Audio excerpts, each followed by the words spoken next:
Hold up, wait a minute, put a different carb up in it. I'm tired of messing with this carburetor.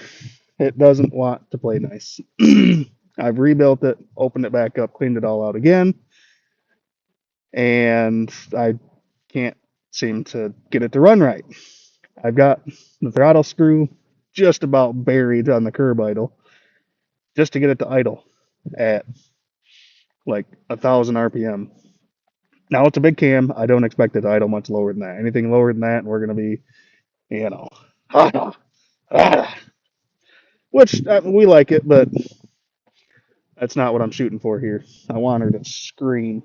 If we can play hot for teacher sitting in the staging lanes, that's great too. But so got the old faithful out of the blue truck, which was originally on this. And I've tweaked it a little bit since it was in the blue truck. There's no point in this carburetor just sitting over there getting gunked up when it could be on here doing cool stuff. So let's rip that one out. Stuff the old ocean bottom feeder back in. You wanna? Let's hop to it.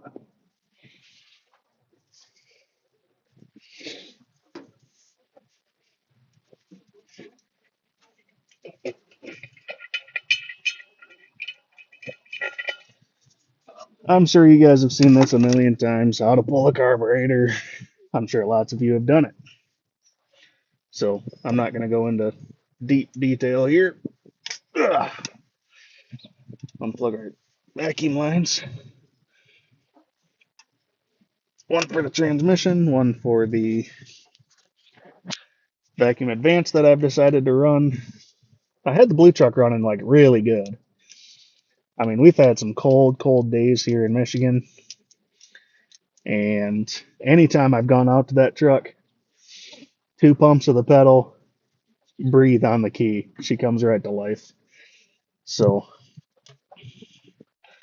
I had that dialed in. Of course, a lot of that comes down to timing too, which I did check the timing last time I was working on the El Camino, and it's pretty close to where I want it. I think we're 16 degrees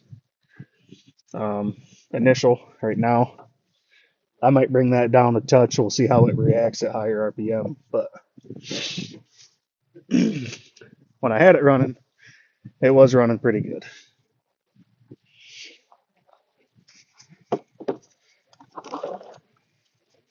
Now, this carburetor also does not have a choke on it, which is fine for the performance aspect, but that also makes it a pain to start when it is chilly out like it is now. And I need to get this tuned in so we can see what other work we got to do before the racing season gets here, which is just around the corner. I think test and tune is April 25th. I'm recording this on February 28th. So, yeah, I've got 2 months, but I also work full time and don't have a garage to put this in. So, I got to take advantage of the nice days that I got when I got them.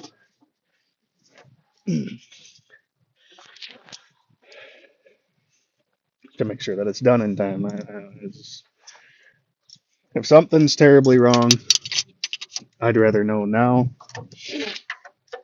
compared to waiting until test and tune and then try to or have to try and fix it there because that don't sound like any fun to me. I want to have to make minimal tweaks at test and tune, if any. As if it wasn't hard to get up there before. Somebody went and put 38s on her. Goodness gracious. That puts her a ways up there. Thankfully, I can climb the tires like a ladder. If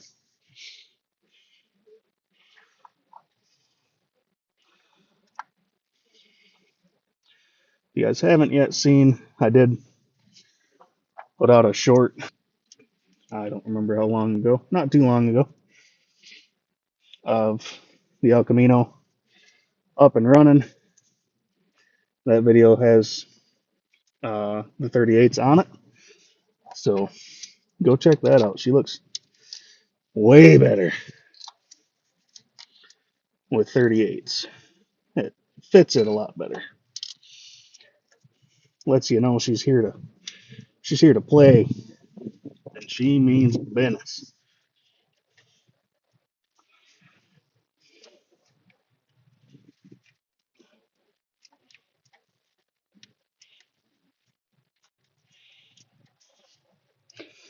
And we should get better traction in the sand with them. They're just an old set of mud tires, but they got some pretty big lugs left on them.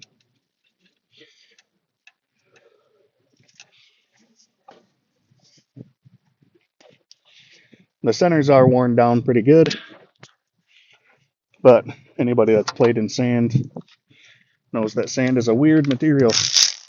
Too much tread. You don't want to dig the material out from underneath you. Otherwise, you spend more time spinning. And spinning ain't winning, fellas. Well, does it run? Only one way to find out.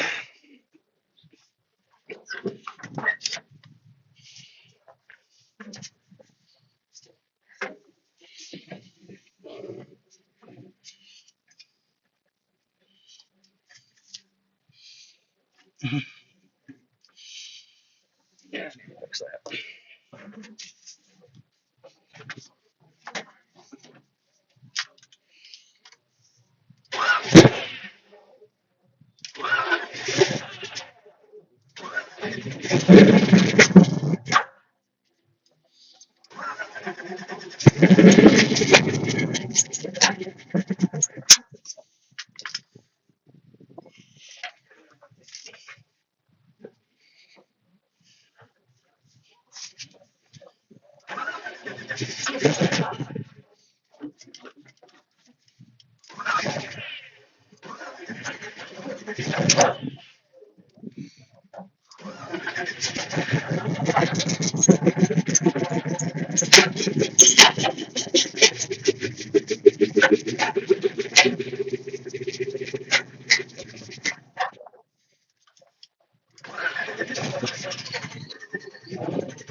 Whoa.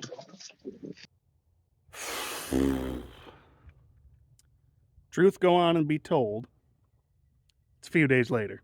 Okay. Some YouTubers might edit that part out. No, we all struggle with our builds sometimes, and I'm going to show it. It is what it is. Um, did some more research. I can't get it to idle. Okay. You wrap it out, she'll sing. Won't idle. Can't figure it out. I got the curb idle screw bottomed out, and it won't idle, which I know bypasses the idle circuit. I know. But you bring it down to where it can use the idle circuit, you can't even get it to start. So, did some more research. These open plenums are known for allowing the fuel to fall out of suspension. So it comes through, atomizes, if you will, and disperses to the cylinders.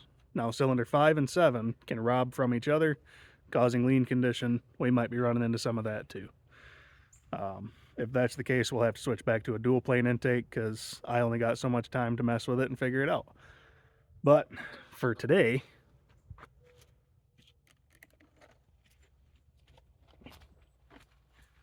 went down to O'Reilly's and picked me up a spacer with the 4 holes in the middle.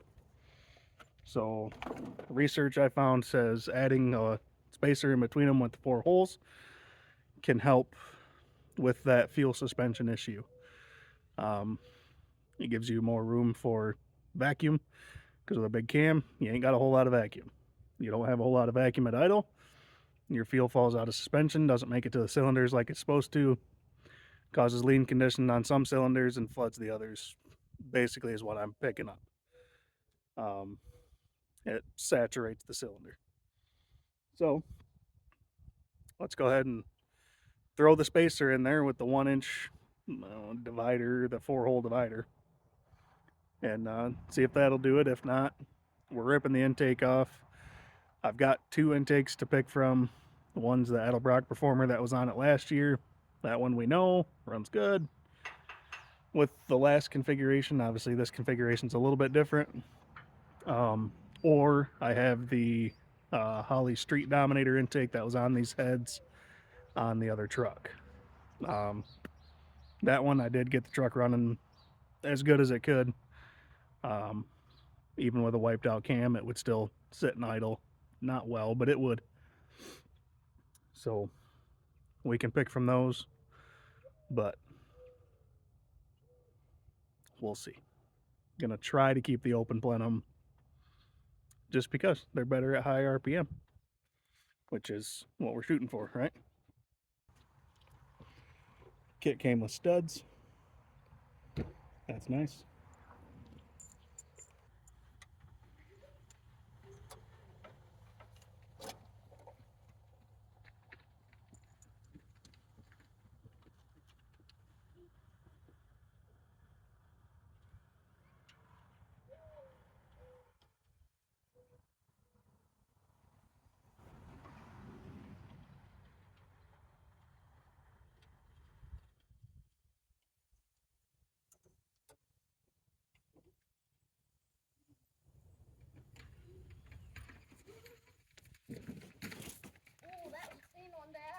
Yeah. Those wheels off the ground. Nice. Oh, hurry up, I should say.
Well, see if that made a difference.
There! Son of a biscuit, man!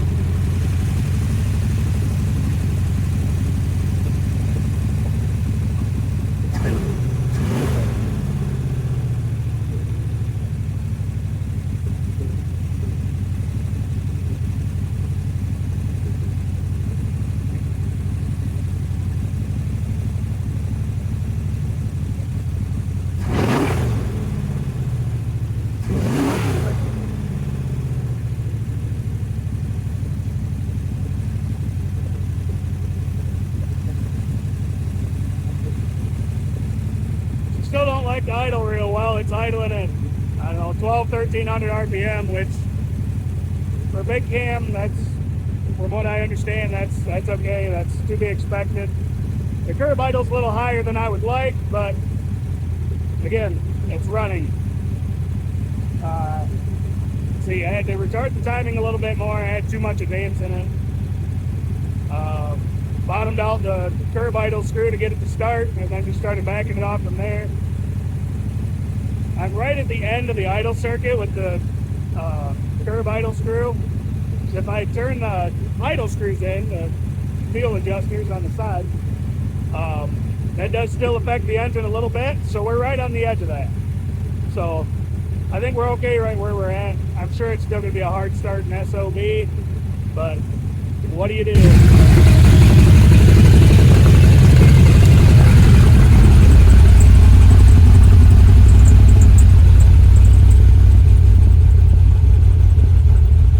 Oil pressure's good, temperature's good.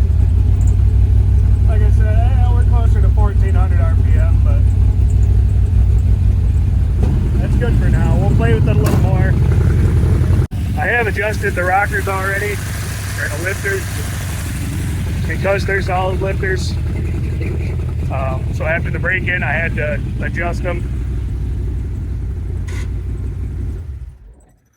Turned my key the wrong way. Whoops. Well, it's not rolling smoke out of the carburetor anymore like it's got way too much fuel in it. So that's good. Maybe we figured out with this intake. Let's see if she restarts. Well, she wants to. She needs a little help.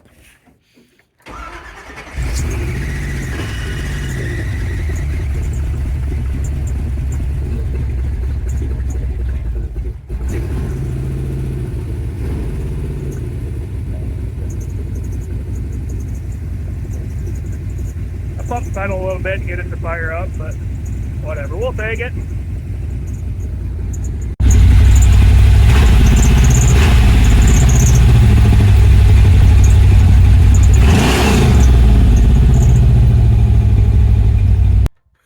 Well, there we go. She starts and runs. We'll see how it starts when it's cold. Obviously, it's warmed up now, so they start a little easier when they're warm. But didn't have to change the intake, so that's good.